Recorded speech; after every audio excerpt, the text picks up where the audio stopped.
Hello বন্ধুরা, কেমন আছো সবাই? আশা করি সবাই খুব ভালো আছো।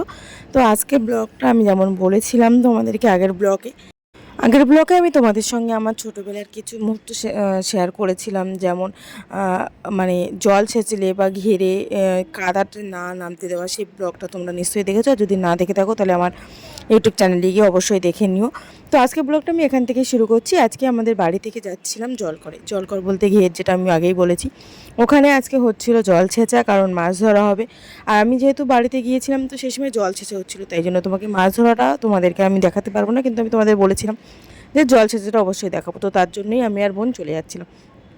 যাওয়ার সময় এত বেশি হাওয়া দিচ্ছিল, তোমরা দেখছিলে যে বোনের চাদর উড়ে যাচ্ছিলো, বা আমরা ওখানে অনেক মজা করতে করতেই যাচ্ছিলাম। তো দেখো, এইটা হচ্ছে সেই যেটা তোমাদের বলেছিলাম যে জল ছেঁচা হয় এখানে, তার জন্য এই মেশিনটা নিয়ে যাওয়া হয়। এই মেশিনটা আমাদের নিজেদেরই। আর সত্যি বলতে ছোটোর থেকে একটা আলাদাই আগ্রহ থাকে যখন এই ঘিরে মানে জল ছেঁচা হয়, কারণ অনেক অনেক মাছ হয়। সেইগুলো বাড়িতেও অনেক মাছ খাওয়া হয়, বিক্রিও অনেক করা হয়। আর একটা জিনিস দেখো, ওই যে ডালটা দেখছো, ওটার মধ্যে কিন্তু তেল আছে। এটা কিন্তু তেলে চড়ে। তো ওইখান থেকে তেল আসছে, তারপরে এটা এই মানে মেশিনটা চলছে। তো এরকম ছোটোর থেকে যদি বলি, তো ছোটোবেলায় এরকম মুহূর্ত অনেক থেকে আর অনেক অনেক অনেক বেশি ইচ্ছে করে আর কি, যে যাই গিয়ে দেখি। তোমাদের আমি আগের ব্লগেই বলেছি যে কাদা ঘাটার তো একটা আলাদাই ইন্টারেস্ট থাকে। তো সেইভাবে তো কাদা ঘাটতে ইচ্ছে করে। আর অ্যাকচুয়ালি এটা আমাদের বাড়ি থেকে অনেকটা দূরে, তো তো ওই যে সবাই মিলে যাওয়া, মজা করা, তারপরে কতটা মাছ হয়েছে সেটা দেখা। তো অনেক কিছু মজা থাকে, সেই মজাগুলোই মেনলি জীবনে। ছোটোর থেকে এখন যখন বড় হয়ে গেছে ওই জিনিসগুলো খুব মিস করি। তো অনেক দিন পর যখন আমি বাড়ি গেছি আর এরকম একটা সুযোগ ছিল, তো আমি বললাম যে ঠিক আছে চলো, তাহলে আমি আজকে গিয়ে দেখি। কারণ অনেক সময় কী হয়, এখন মানে প্রধানত এরকম টাইম পাইই না যে যে সময় জল সেচা হচ্ছে সেই সময় আমি বাড়ি আছি, এরকম হয়ই না। কারণ আমি অনেক দিন থেকে বাইরেই থাকি, প্রায় 2019 থেকে বাইরে আছি। তো সেইভাবে আর কি এখন আর দেখাই হয় না এরকম।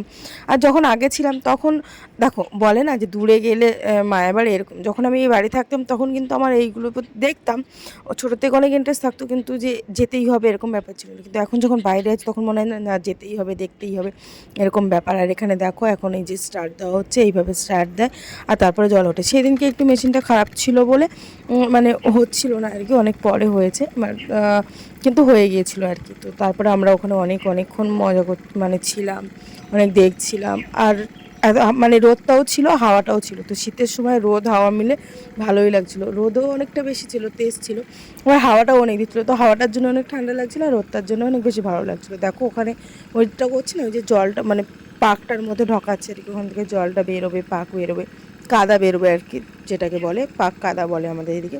তো সেটা বেরোবে, এটা হচ্ছে এরকম। তোমরাও আমাকে অবশ্যই জানিও যে তোমাদের লাইফেও এরকম কোনো মানে ছোটোবেলার স্মৃতি এরকম আছে কি না, বা থাকলেও সেটা কেমন, আর সেটাকে তোমরা কতটা মিস করো এখন তোমরা এই সময় এসে। আমি তো অনেক বেশি মিস করি, আর তার জন্যই আজকে গিয়েছিলাম, তোমাদের সঙ্গে আমি সেটা শেয়ারও করে দিলাম। এখান থেকে তারপরে আমরা ওখান থেকে যেখানে আমরা বসেছিলাম সেখান থেকে তারপরে এখানে চলে এসেছিলাম। এটাকে বলে বাঁধ, ঠিক আছে। তো বাঁধের থেকে আমরা মানে আমাদের ঘেরের যে বাঁধ ছিল তার থেকে আমরা উঠছিলাম বড় বাঁধে, মানে এই বাঁধটা থেকেই আমাদের আসতে হবে এবারে বাড়িতে।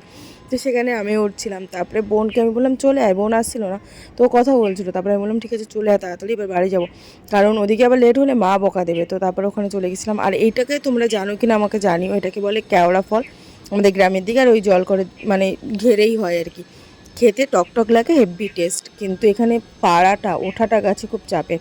ছোটোবেলার থেকেই এই দূর থেকেই দেখতাম, কারণ সাহস হতো না, ওর মধ্যে সাপ টাপ থাকে অনেকে বলতো, তো ওই জন্য সাহস হতো না আর কি। কিন্তু পরে যখন বড় কেউ পারতো তখন বলতাম প্লিজ দিয়ে দাও, এবং আমরা সেটা নিয়ে অনেক খেতাম, মজাও করতাম। আজকে ব্লগটাও এই পর্যন্তই। আশা করি তোমাদের ভালো লেগেছে। তো চলো, বাই।